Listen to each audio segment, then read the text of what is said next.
Umabot na sa halos 60,000 pamilya ang apektado ng low pressure area na nananalasa sa rehiyon ng Mindanao. Ayon sa NDRRMC, patuloy ang kanilang pagbabantay sa mga apektadong lugar. Si Aya Macalma sa detalye. Umabot na sa 6 ang patay dahil sa tail end of a cold front na ngayon ay naging low pressure area na ayon sa Pag-asa ang nananalasa ngayon sa Mindanao, habang 6 ang sugatan at 4 pa rin ang pinaghahanap ngayon.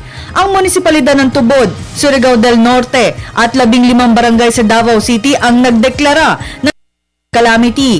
Dumoble naman ang apektadong residente dahil sa lakas ng ulan mula sa Region 11, 12 at Caraga Region. Ayon sa huling tala ng National Disaster Risk Reduction and Management Council, umabot sa 59,677 na pamilya o 249,672 katao ang lumikas dahil sa pagbabaha. 59,677 families. These are the affected one. But inside evacuation center, 30,318 families ang nandiyan.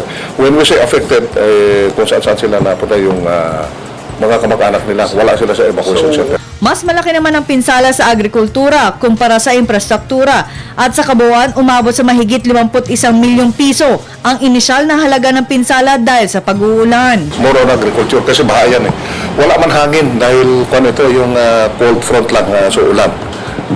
Pa ngayon may nadagdagan pa ng yung low pressure area. So ulan lang, walang hangin naman yan. Ayon kay Ramos, nabigyan ng sapat na panahon ang lahat ng residenteng lumikas dahil sa sama ng panahon. Agad nakapre-precision ng relief goods ng DSWD. Patuloy rin minomonitor ng NDRRMC ang mga lugar na apektado. Katunayan nakataas sa blue alert ang buong ahensya, habang ang Office of the Civil Defense ay naka-red alert. Para sa Telebisyon ng Bayan, Aya Macalma.